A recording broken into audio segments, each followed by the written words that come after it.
Hey guys, we are getting ready to do a little paint pour project.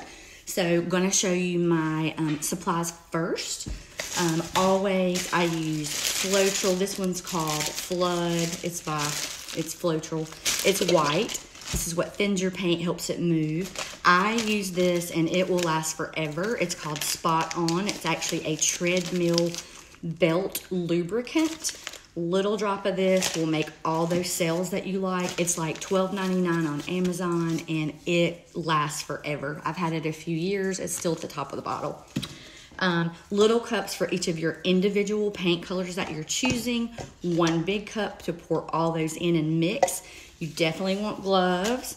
Little popsicle sticks for stirs and scraping that last paint out, and then wax paper. Other than that, we just need our items, so let me grab those. Okay, so I have chosen these little initial trays. I'm gonna do them for each of my friends. We are getting ready to have our Christmas on January 8th, and this is just a little finish off. I wanted to do something handmade, so I found one of their initials in a little catch-all tray they can put by their sink or just wherever. And I wanted to do something cool to, you know, make it personal from me. So I'm gonna do acrylic pour on it. So here we go, we're gonna start mixing. So I've taken a damp cloth and wiped my trays down really well. They are air drying right now. And I'm gonna start mixing my colors. I'm using a couple of different things from Artist Loft today, a copper, a cerulean blue.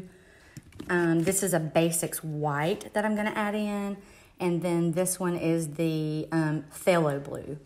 So those four colors, trying to make it, you know, a little summery and beachy. We all love to be outside together. So I'm gonna start mixing those in individual cups, and then I'll pop right back and show you how that process is going.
Okay guys, so when you're paint pouring, you need paint to move freely, like in a flow. That's why it's called pouring. So that's why we use the Floetrol to kind of thin it down some. So I'm just gonna start in my cup and layer these up a little bit.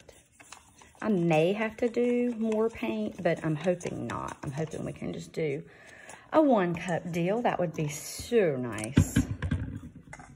Little of that of cerulean right in the center. I'm gonna save a lot of that because we're gonna use that a bunch. Gonna go ahead and add a little of my white. Just want a little white streaks here and there. I used very little white, but I did thin it with my Floetrol. May need to add a little more. There we go. Get off there. That's what I don't want it to do. So we'll mix that one a little better. And then just a touch. This goes so far, and it goes a long way. So just a little drop of copper here and there. So I'm going to keep layering those. I'm going to go in this time with the blue first. I'm just going to keep layering until most of my paint is out of these cups. Okay, and I'll show you what that looks like here in just a sec. My best tips for these projects are use your wooden stirrers that you use to mix your paint with your Floetrol, and use those at the end and get every bit of that paint out that you mixed. You're gonna need it, and you want all of it. You don't wanna waste it. You guys know I'm extremely frugal, so use them at the end to pull it all out. Okay, scraping that paint out, it looks like a mess in there, but this is going to be beautiful. Now, at this point, you can take a stick and give it a half stir, give it a whole stir. People do different things. I'm gonna add a little bit of my treadmill lubricant, and then we will possibly give it a half stir. I'm not sure, but let's go ahead and grab that. Here's our spot on treadmill belt lubricant. Look how much I still have. I've been using this, haven't paint poured in, I mean, probably 6 months, but I've had this for about 2 or 3 years now.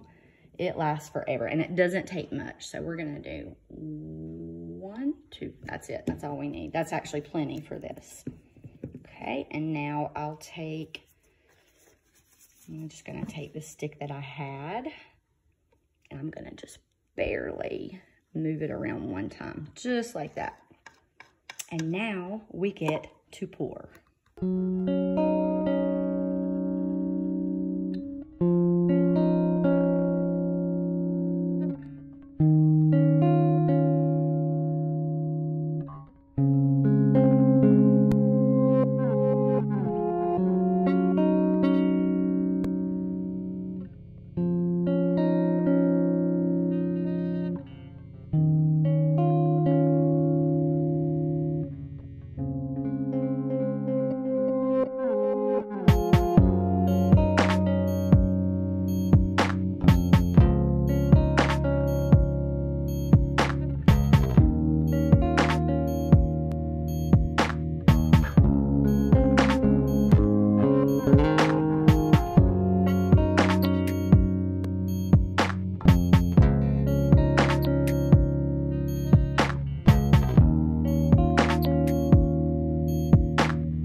Okay, here we are. Aren't these gorgeous? Sorry that my little dog is being ugly. She thinks it's time to eat. Oh, I'm loving these. In love with them, so pretty. See if we can get some little heat bubbles going.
Okay guys, these are drying now. The little cigar lighter or creme brulee, if you just look, you'll start to see all these little tiny circles, and that's what that creates. They're called cells, and yeah, I love seeing that happen.